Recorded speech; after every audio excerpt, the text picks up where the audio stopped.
경기 침체가 우려돼서 금리 인상을 더 이상 안 한다? 혹은 금리 인하를 한다? 그것은 저는 개인적으로 무게를 두고 싶지 않은 해석이고요. 중요한 것은 경기 침체보다는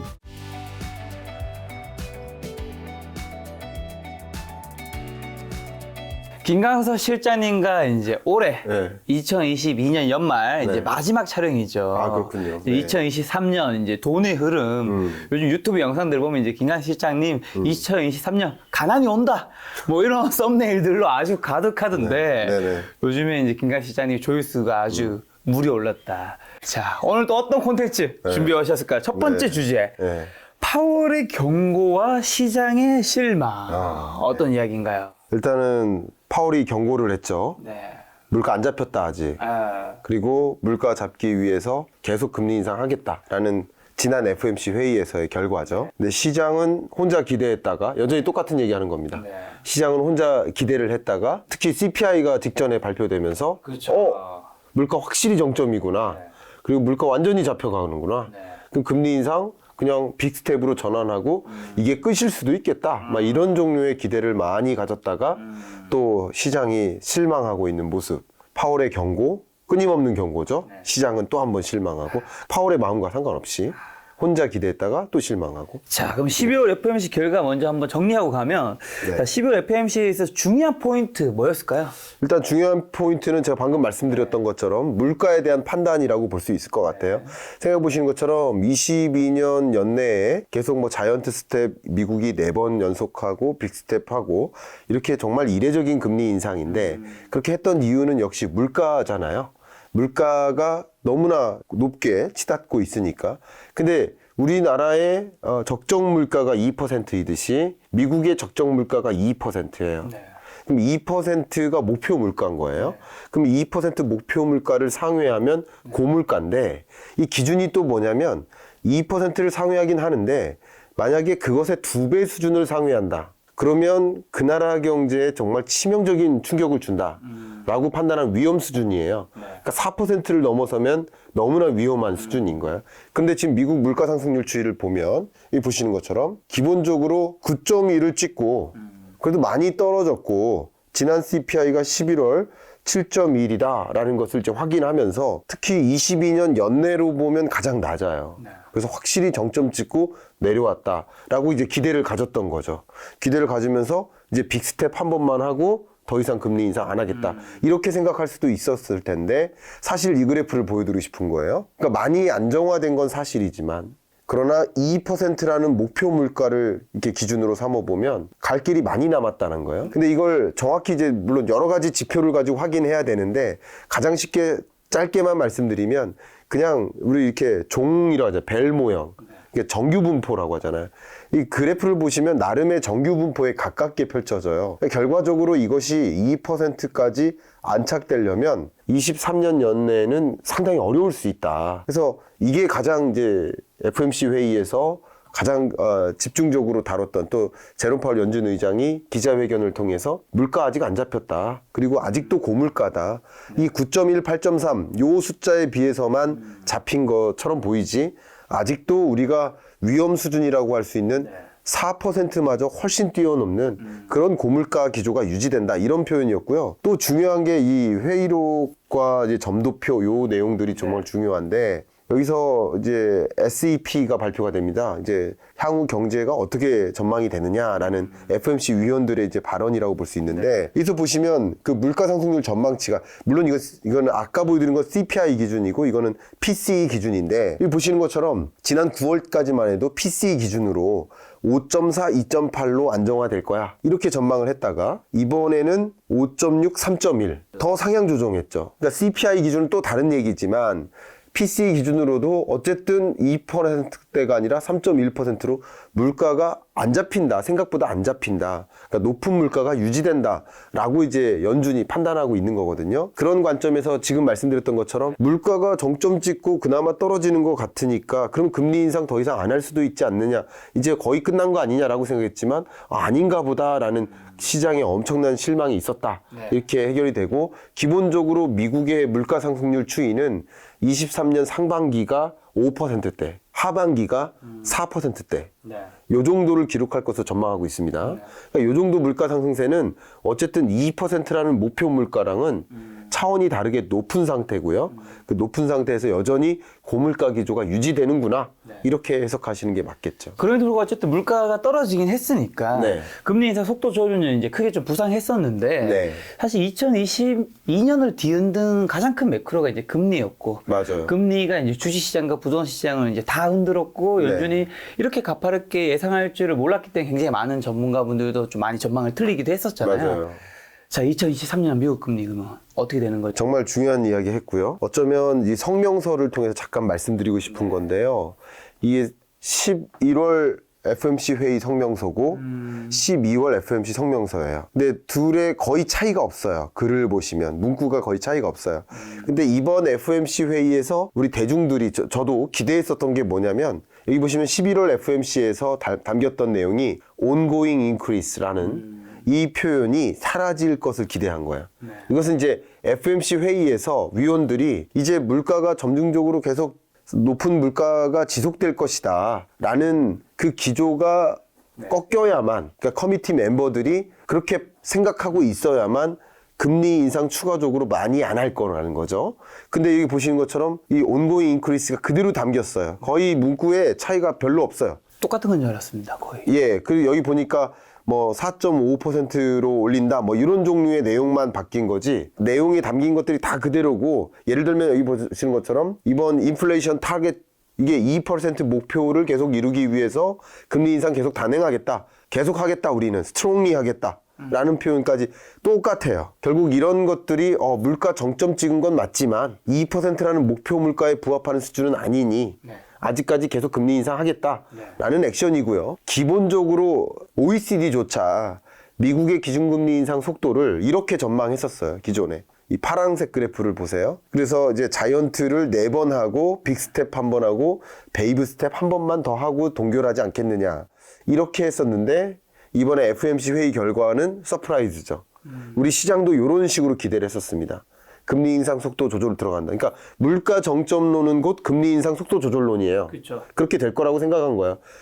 그랬는데 12월 FOMC 회의는 속도 조절론이 아니라 속도 조절인 거죠. 실제. 이제 조절할 거야라는 기대감이 아니라 실제 조절에 들어간 거예요. 그것은 예상했던 거기 때문에 시장에 또 다른 충격을 주거나 한 것은 아니에요. 그런데 지금 말씀드렸던 것처럼 타겟 레이트 자체가 올라간 건데 그 부분을 한번 설명드리면 이 점도표상에서 기존 점도표 9월 달까지만 해도 FOMC 회의 점도표가 이렇게 5.1 중간값이 5.1 수준이 아니라 4.6이었거든요. 여기 보시면 지난 9월 달 점도표상에서 기준금리의 미디안 중간값이 4.4, 4.6이었어요. 그러니까 금리 인상 속도 더 강하게 안 가져갈 거라고 이제 기대를 했었는데 이번에 보니까 5.1로 조정한 거예요. 그러니까 이게 서프라이즈인 거죠. 그리고 이 사이에 9월에서 12월 사이에 시장의 기대치는 아마도 한 4.9까지 올리지 않겠느냐. 뭐 이렇게 판단을 하고 있었는데 그거마저도 깨는 거예요. 그러니까 기존의 전망치보다도 깨고 그리고 시장의 기대치보다도 깨버리니까 시장이 서프라이즈가 됐던 거예요. 이걸 이제 한번 정리를 이렇게 해주시면 좋겠고요. 그 다음 이 통화정책 관점에서 이 점도표 이렇게 보셨던 것처럼 점도표도 이제 요즘에는 이제 유튜브에서 이런 걸 많이 하다 보니까 이 라이브에서 이렇게 얘기하다 보면 재밌는 댓글들이 있는데 그 미국에서 어떤 댓글이 달렸었냐면 이거 자꾸 누가 높은 지점 찍는 거 아니냐. 어떤 특정 이제 연준 위원 중에 한 명이 막 이렇게 높은 지점 막 찍는 거 아니냐. 그러니까 이제 뭐라고까지 하냐면 여기에 이름을 달자. 누가 정점을 찍은 실명제. 그러니까 지금은 실명제가 아니니까 누가 정점 찍었는지를 모르니까. 그러니까 결국은 이런 매파적 성향의 FOMC 위원도 있고 이런 비둘기파적 성향의 FOMC 위원도 있는데 어쨌든 중간값은 여기서 결정된다라는 뜻인 거죠. 그래서 지금 중간값은 이렇고 어쩌면 평균값은 5.1 이상이죠. 이 사람들까지 반영한다면 그러니까 이 정도의 평균값이 반영되는 거죠. 그렇게 본다면 생각했던 것보다 연준이 이 긴축의 시계를 더 장기화해 나가는 거, 더 길게 끌어가는 거 그리고 고점도 올라가는 거. 이렇게 보니까 시장이 이제 충격이었고 CPI 발표 때까지만 해도 기대가 막 커지면서 산타랠리 오겠다 이렇게 기대하다가 이 FOMC 회의 발표되니까 아니다 하고 산타랠리가 끝나버린 거죠. 그렇게 해석이 됩니다. 그럼 2023년 고점 금리랑 네. 그다음에 이제 그건 어디 정도까지 생각하시는 건가요? 지금 연준의 판단이 우리는 그냥 그대로 믿고 가는 게 맞다고 생각합니다. 연준의 판단은 어쨌든 기준금리의 고점이 5.1%에 있는 거예요. 지금 4.5%에서 대략 뭐 0.6%포인트 요 정도 더 남은 거라고 볼 수 있죠. 그러면 예를 들면 이런 거죠. 23년에 물론 이제 12월 CPI가 1월에 나올 거 아니에요. 그때 어떻게 할 건지 이제 좀 결정이 많이 될 텐데 그 CPI가 뭐 빠른 속도로 잡혔다 그러면은 베이비 스텝으로 전환을 확 할 겁니다. 그러니까 베이비 스텝 3번 정도 요런 느낌? 아니면 정말 베이비 스텝 2번 아니면 정말 빅 스텝 1번 더 하고 베이비 스텝 1번 정도 결국은 이제 12월 CPI 발표되는 거 그 데이터를 봐가면서 의사결정하겠다. 그러니까 연준은 계속 파월도 계속 기자회견에서도 그렇지만 계속 지난 봄, 여름부터 똑같은 말만 하잖아요. 2% 골, 2% 목표 물가 만들겠다. 그때까지 계속 금리 인상 단행해 나가겠다. 이 파월은 똑같은 말을 했는데 계속 독자들이, 투자자들이 혹은 금융권에서 기대에만 이렇게 부풀려 올렸던 거죠. 계속 기대했다가 또 실망하고 뭐 그런 모습이 반복되는 22년 한 해 아니었나 이렇게 한 해를 돌아보면 좀 그렇게 생각이 됩니다. 자, 그리고 패드는 지금 미국 경제 좀 어떻게 전망하고 있는 거죠? 네, 그게 굉장히 중요한데요. 네. 지난 IMF 경제 전망 보고서가 나왔을 때 제가 이 자리에서 말씀을 드렸었죠. 그때 IMF가 미국 경제 성장률 전망치를 1.0%로 보고 있습니다. 그러니까 미국 경제가 굉장히 크게 어두워진다라는 표현이에요. 근데 이번에 페드가 경제 전망을 했는데 여기 보시는 것처럼 내년 1.2% 성장한다 전망했었는데 이번 수정치가 0.5%입니다. 그러니까 이것은요 굉장히 큰 조정이라고 생각하시면 좋아요. 1.2%에서 0.5%로 0.7%포인트를 조정한 건 굉장히 큰 조정이고요. 그리고 0.5% 성장률 이거 자체가 의미하는 거 그것도 역시 왜냐하면 22년 경제가 어두운데 22년 경제가 0.5%로 미국 경제 어두운데 그러니까 어두운데 여기서 0.5% 성장이면 굉장히 어두운 거예요. 그러니까 미국 경제가 만약에 22년에는 굉장히 크게 성장했다. 거기에서 0.5%면 기저효과가 반영됐으니 그럴 수도 있어라고 그냥 익스큐즈가 될 텐데 22년이 어두웠는데 23년 더 어두워진다? 그러니까 이렇게 해석이 되기 때문에 그러니까 23년 0.5%는 또 굉장히 어두운 전망이다. 그러니까 미국 경제가 기저효과라는 것을 감안하지 않고도 어쨌든 미국 경제 성장률을 봤을 때 마이너스는 아니고 마이너스는 아니지만 0% 그리고 1%가 채 안 되는 이런 수준의 전망이기 때문에 미국 경제를 굉장히 어둡게 보고 있고 역시 미국 경제가 지금 고용시장은 탄탄하다라는 말을 많이 해왔지만 그 고용시장마저도 지금 4.4가 아니라 4.6%로 실업률이 상당히 올라간다. 물론 이 정도도 뭐 자연 실업률 아니냐. 그러니까 자연 실업률 정도로 고용시장이 아직도 탄탄한 수준이니까 금리 인상 행보 계속 하겠다. 이런 식으로 얘기를 하지만 어쨌든 나름대로의 경기 침체를 감안해 가면서 그냥 이겨내 가면서 어쨌든 물가 안정을 위해서 금리 인상 행보 강하게 가져가겠다. 긴축의 시대가 연장되는 느낌이라고 해석하시면 될 것 같습니다. 자, 근데 이제 경기 침체 우려돼서 금리 인하 필요하다고 보는 이제 여론도 있잖아요. 네. 이 부분 좀 어떻게 생각하는지랑 그다음에 내년에 뭐 하반기에는 그래도 금리 인하 있을 수도 있다. 네. 뭐 이렇게 보신 분도 있던데. 그렇습니다. 일단은 경기 침체가 우려돼서 금리 인하 필요하다라는 이야기에 대해서는 저는 개인적으로 동의하지 않습니다. 그러니까 FOMC 위원들이 여기 점도표상에서 다른 위원들도 여러 가지 생각들을 갖고 있을 거예요. 근데 이 여러 가지 생각 중에 특히 금리 인하해야 된다 혹은 금리 인상 그만큼 많이 하면 안 된다 라고 이렇게 생각하는 그런 사람들이 혹여나 이 경기 침체가 우려돼서 그런 생각을 할까? 저는 그렇게 생각하지 않아요. 왜 그러냐면 만약에 경기 침체가 우려됐다면 지금은 금리 인상을 빅스텝조차도 안 했을 거라고 보는 거고 그리고 금리 정점 최종 금리를 이렇게 높게 가져가진 않았을 거라고 봐요. 그리고 또 한 가지는 이 경기 침체가 와야만 물가가 잡힌다라는 이 연준의 스탠스가 여전히 유지되고 있습니다. 그러니까 둘 다 잡을 수는 없는 거예요. 경기하고 물가를 다 잡을 수는 없는데 경제 위기급이 아니고서는 경기 침체 정도는 어느 정도 찾아와야 지금 우리가 잡고자 하는 이 물가 안정화에 충분히 기여를 할 수 있다고 보는 것이고 기본적으로 소비자의 소비를 위축시키고 기업들의 투자를 위축시켜야만 그리고 소비와 투자를 합한 게 내수고 세계 주요국들이 다 그렇게 움직이지면 내수가 위축되면 우리나라의 수출 규모도 줄어들겠죠. 그러니까 내수, 수출 뭐 다 안 좋은 거예요. 그렇게 안 좋아져야만 물가가 잡힌다라고 연준은 해석하고 있는 거예요. 그렇기 때문에 경기 침체가 우려돼서 물가 못 잡는다. 이런 말은 좀 개인적으로 예를 들어서 운동해야 됩니다. 근데 얼굴 탈까 봐 운동 못 합니다. 뭐 그러면 얼굴 하얗게 하세요. 그러면 나 운동해야 되는데요. 예를 들어서 둘 중에 선택을 할 수 없는 것끼리 선택하라고 하는 모습인 것 같아요. 약간 느낌이. 그게 아니라 지금 그냥 선택하는 거예요. 경기 침체를 포기하고 경기 침체라는 것은 방어 못해. 그거는 용인하는 거야. 유인하는 거야. 그 대신 우리는 물가 안정화에 초점을 두겠다라는 액션이기 때문에 경기 침체가 우려돼서 금리 인상을 더 이상 안 한다? 혹은 금리 인하를 한다? 그것은 저는 개인적으로 무게를 두고 싶지 않은 해석이고요.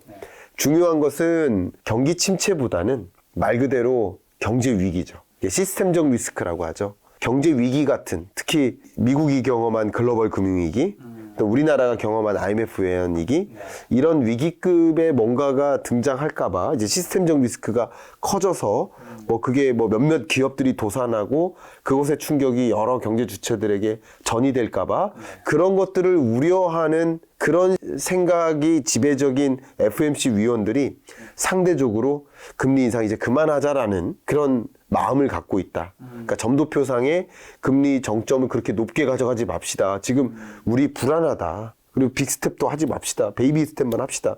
하는 그런 비둘기파적 색채를 갖고 있는 FOMC 위원들은 다소 그런 경기 침체가 아닌 시스템적 리스크를 더 많이 우려하고 있는 것이다. 그리고 그 양쪽에 있는 그 위원들끼리 디베이트를 하고 있는 중인 것이다. 물가 잡아야 된다. 이 시스템적 리스크 막아야 된다. 하는 어떤 서로 간의 디베이트가 좀 강하게 전개되는 것이다.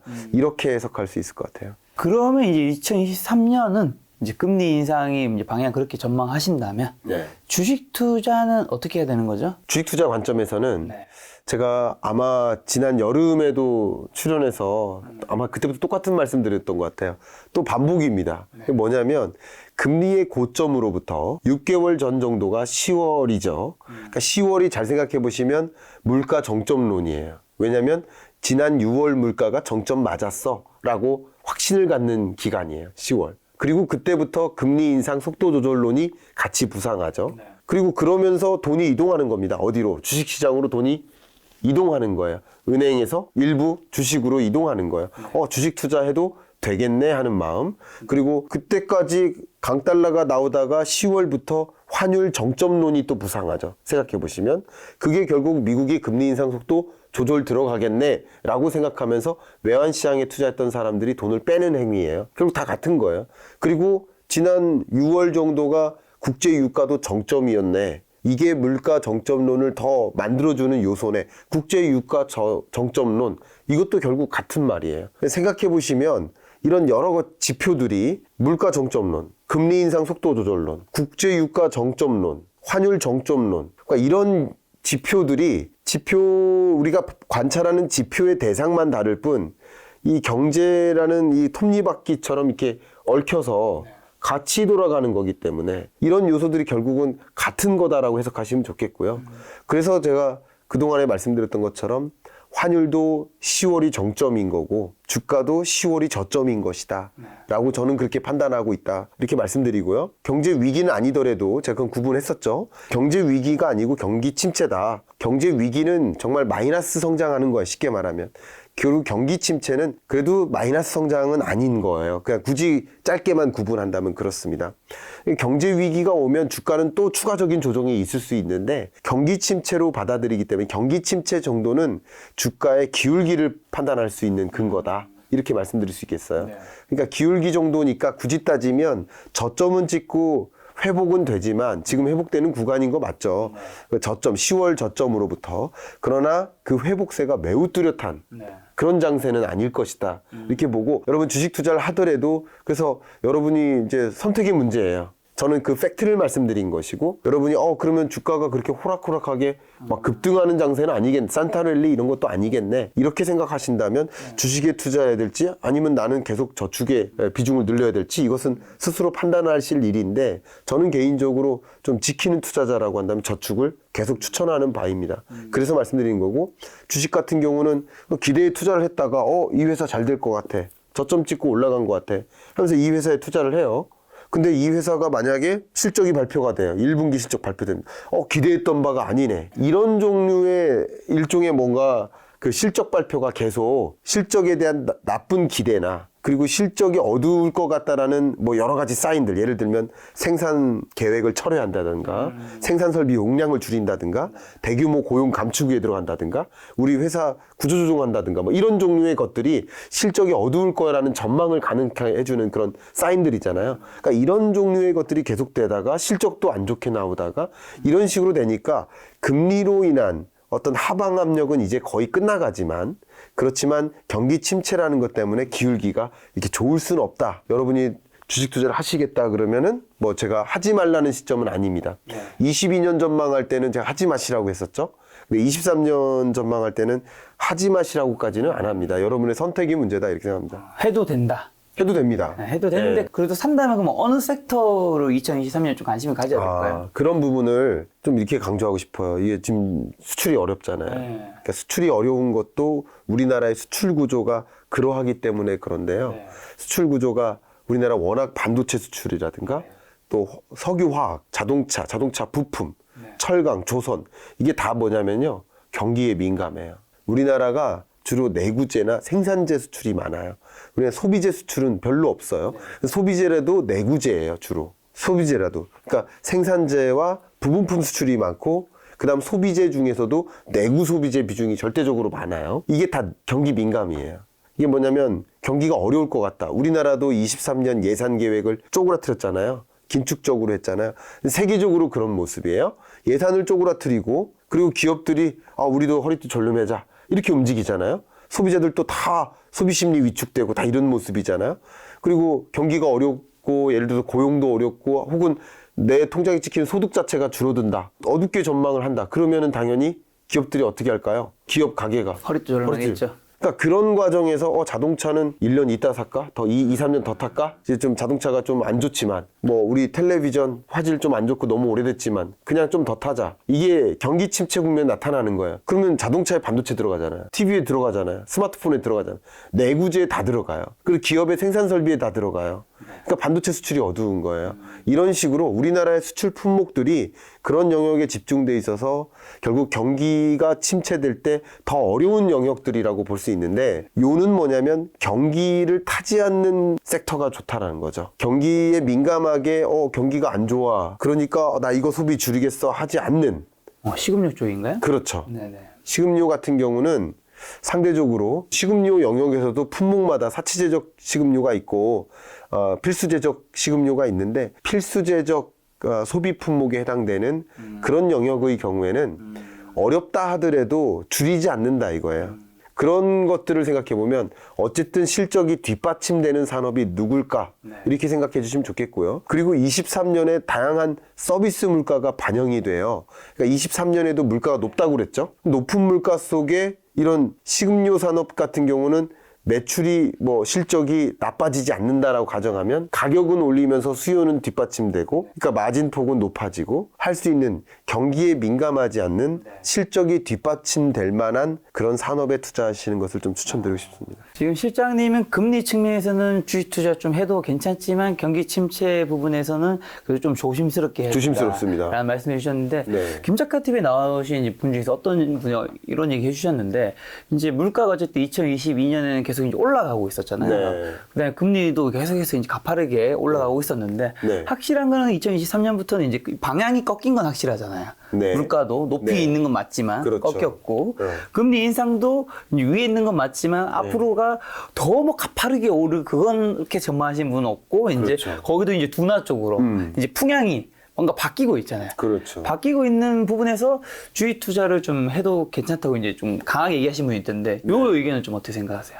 그럼에도 불구하고 그분이 말한 건 방향이 네. 바뀌었다. 네, 네, 이게 네. 중요하다. 고점을 여기서 몇 개 더 단계 위로 찍더라도 네, 방향이 네. 바뀐 건 확실하지 않다. 네네. 어떻게 보세요? 22년만큼, 그러니까 22년은 주식 투자를 반대했던 거야, 제가. 네. 그죠? 그렇죠. 그 정리를 해본다면 22년 경제 전망서에서는 주식 투자는 반대. 그리고 23년 전망서에서는 네. 반대는 아닙니다. 반대는 아니다. 저점은 찍고 반등하는데 반등세가 매우 부진하다라는 거죠. 왜냐하면 그러니까 그게 기조 자체가 바뀐 겁니다. 저도 기조를 바꿨어요. 네.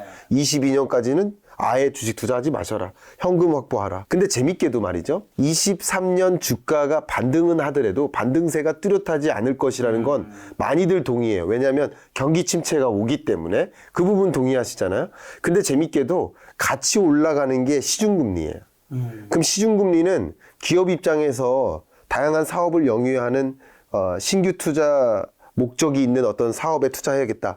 그러면 그런 것을 판단할 때의 잣대예요. 이게 무슨 말이냐면 이게 기회비용이에요. 기회비용. 그렇죠, 그렇죠. 여러분이 주식 투자해도 될까라는 것을 판단할 때 주식 투자하면 그래도 3% 벌 수 있어 라는 마음으로 투자하실 텐데 만약에 근데 금리가 1%면 그런 마음으로 투자하는 게 적절할 수 있으나 저축금리가 5%면 3% 벌어보려고 주식 투자하면 안 되겠죠. 그러면 보세요. 주식 투자 의사결정에 대한 그 기준점이 은행 금리인데 금리는 여전히 높아진단 말이에요. 시중금리는 더 높단 말이에요. 지금도 높지만 내년엔 더 높아진단 말이에요. 그러면 그만큼 주식시장에 돈이 쏠릴 수 있을까라는 것도 생각해 보고요. 많은 투자자들이 그럼 저축이 오히려 답이네라는 생각을 동의하실 거예요. 네. 그렇죠? 그러면 예를 들어서 5% 아니면 뭐 여러분이 자금이 얼마 안 돼서 예를 들어서 나 그냥 월급쟁이 생활자인데 한 달에 한 30만 원 정도 투자할 수 있다. 근데 30만 원 정도는 특판 상품 대상이에요. 그러면 특판 상품 잘 확인해 보시면 10%짜리도 있어요.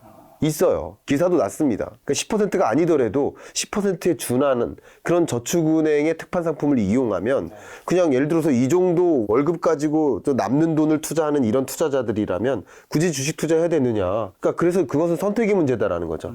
여러분의 투자 성향이 나는 자금이 좀 여유가 있고 좀 공격적 투자자다. 라고 한다면 그런 종목 분석 좀 잘 하셔서 좀 23년에도 아까 말씀드렸던 실적에 기반한 유망한 산업에 투자하시는 그런 방법을 취하시는 건 추천될 만합니다. 그러나 전반적으로는 특히 안전추구형 투자자다, 지키는 투자자다. 그렇다면 23년에는 저축이 감사한 투자 상품인 거예요. 아무 위험 없이 거의 무위험으로 그 정도의 수익성을 계속 가져다 준다. 그렇다면 저축도 괜찮다는 거죠. 그러니까 우리는 주식만 바라보면 투자해야 될지 말지를 판단하기 어려워요. 그래서 항상 제가 주식이라는 나무, 부동산이라는 나무, 저축이라는 나무, 뭐 원유 선물 ETF라는 나무, 채권이라는 나무, 여러 나무들을 비교해야 된다는 말씀인 거예요. 계속 비교해 보시고 가야 되지. 이것만 보면 그게 항상 매력적이어 보이죠. 근데 비교해 보면 그 중에 나름 무위험 저축 같은 것이 기회비용의 컨셉이 될 수 있어요.